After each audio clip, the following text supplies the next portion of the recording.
Welcome. So if you're eager to support families with sleep and wondering how to stand out by creating an authentic brand, then this video is for you, because I'm going to share the 5 steps for creating a brand that's truly authentic and therefore one that no one can copy. And it's one that's helped so many of our incredible clients in our holistic sleep coaching program, and it's helped us scale to an international training agency serving clients in 47 countries.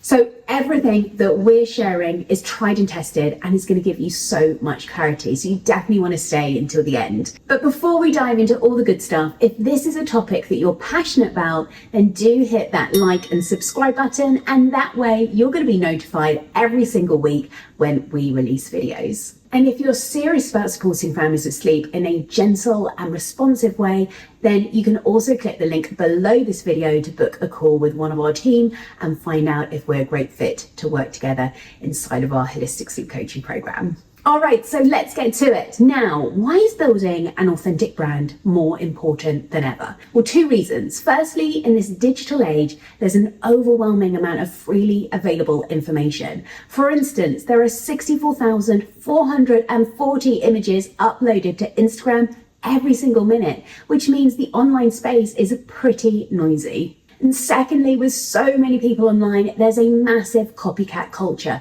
People sharing the same sleep tips and tricks repeatedly. Now, why does this matter? It's crucial to understand how to build a brand that cuts through all of that online noise and is unique to you. Your personal brand isn't just about social media. It encompasses how you interact with people, your story, how you do business. It's a cohesive ecosystem creating an overall personal brand.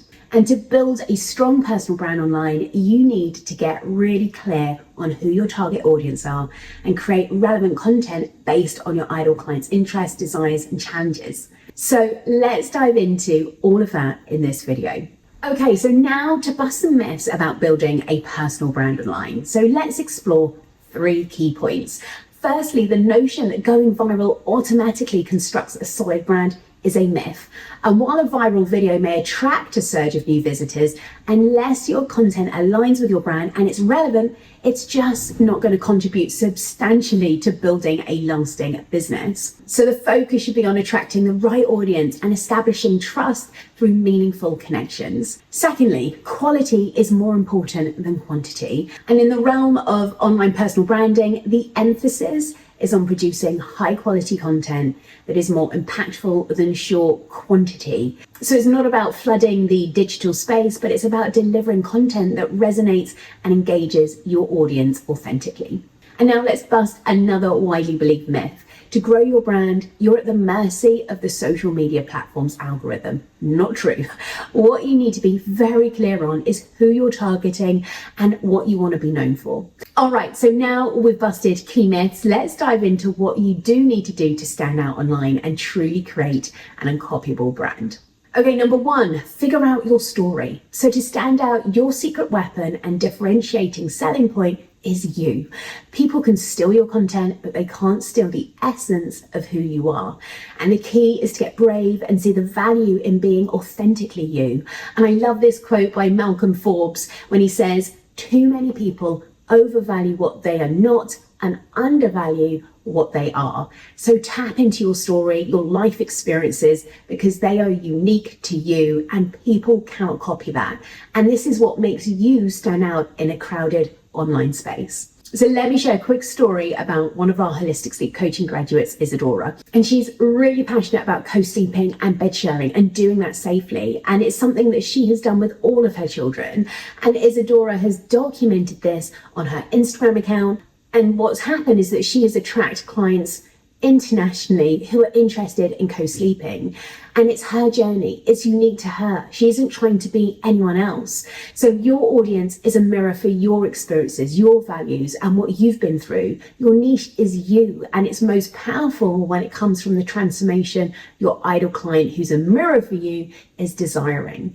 So your niche reflects who you are. It's about connecting with people who share your values and your goals. So even if you haven't walked the exact journey as your ideal client, niching down into an area area that excites you and where you have experience is crucial. And it might feel counterintuitive, kind of thinking that serving a smaller group of people will get fewer clients and, you'll generate less income. However, the opposite is true. When you're specific, you are more visible, leading to more opportunities and more sales. So instead of this kind of scattergun approach, tailor your content to the specific needs of your target audience. And taking our sleep consultant Isadora as an example, she talks about sleep in relation to being a parent that co-sleeps and bed shares.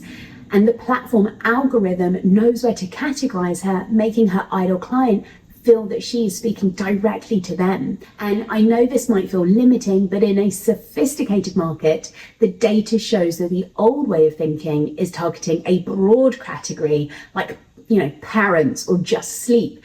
And it's not effective. It's about identifying your unique micro niche and weaving in your story. Now, a couple of key questions to help you get clear on your brand and, what you want to be known for and who you want to target. And, the kind of questions that will really help you uncover your unique voice and bring your content to life and really just help you connect with your ideal audience. So let's jump into those. So number one, if you could solve a problem for someone based on your experience, what would it be? Number two, what is the one thing that people ask you for help with over anyone else? And number three, if you were to get on stage tomorrow and share your life story, what would you say? And a story has a beginning, it has a middle, and it has an end. It has a point where you feel incredibly low, where you feel challenged and where you feel confused. And you have a hero state where you get through the struggles and you achieve the transformation. So when sharing content, share those stories, those strategies that have helped you. Share that kind of motivational content that your ideal client can relate to and build trust. And, remember that you want to be seen as the guide, not the hero. You want to be seen as the Yoda. So your job is to guide and solve people's frustrations. And another thing you want to do is be able to understand your clients' core values, what lights them up, where they spend their time online, what do they stand for, what do they stand against? And really, you just need to look at yourself as a mirror for your ideal client. And of course, external research in this process is also crucial. So you want to explore where your ideal client is hanging out, understand their values and their preferences. And one way to do this is to respond to comments that you see on Facebook groups or forums and provide value. That's how you start to grow a healthy, loyal and value-based community. All right, number three, you want to choose your core platform. So focus on platforms that play to your strengths. So if you love writing, then create blogs. If you love talking, create a podcast. If you're artistic, use more visual platforms. And you want to repurpose content, of course, across platforms for efficiency. And recently we have doubled down on YouTube because it creates evergreen traffic. YouTube is where people go to search for answers to very specific questions. And your content, when optimized, can be found for years to come. Well, platforms like Instagram and TikTok, they favor recency. So YouTube offers more of a kind of sustainable evergreen strategy. So you want to choose the platform that aligns with your strengths and feels natural to you. And of course, repurposing content onto other platforms makes sense as your ideal clients consume content in different ways. Okay, number four, so you need to know why people need to work with you. So you need to get laser focused on your target audience, and you need to tailor your services and ask, what do people think of me and who do they know I work with? And you need to be clear, and the algorithm can better steer your growth by putting you in front of the right eyes. And it might take a moment, especially when starting out, but having a clear roadmap guides both your growth and the algorithm's knack for showcasing you to the right people. Okay, number five, you need to create different content targeting the head and heart. And you need to have a clear strategy around your content. And of course, that's going to differ depending on the platform you're on. So we've got educational content that provides tips and strategies, positioning you as an expert, connection-based content that connects with your ideal client's heart, showing alignment in values, sharing your purpose and your struggles, and this builds trust with your audience. And then you've got content that tackles myths and limiting beliefs and helps them overcome their thoughts and beliefs that just don't serve them. And it positions you as an authority figure and helps them, or helps your ideal client, think differently.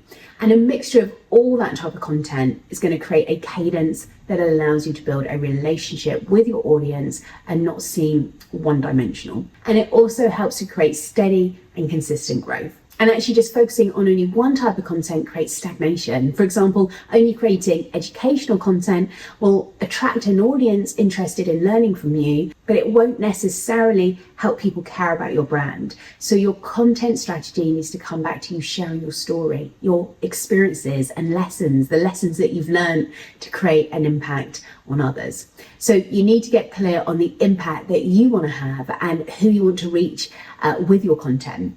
And finally, you want to monetize your free content that you share online. So you need to make sure that you include a call to action for people to connect with you further, whether that's booking a discovery call or getting people to subscribe to your email list or them becoming a lead. You need to make sure that there is some type of call to action on your content so people don't just forget about you after they consume your content.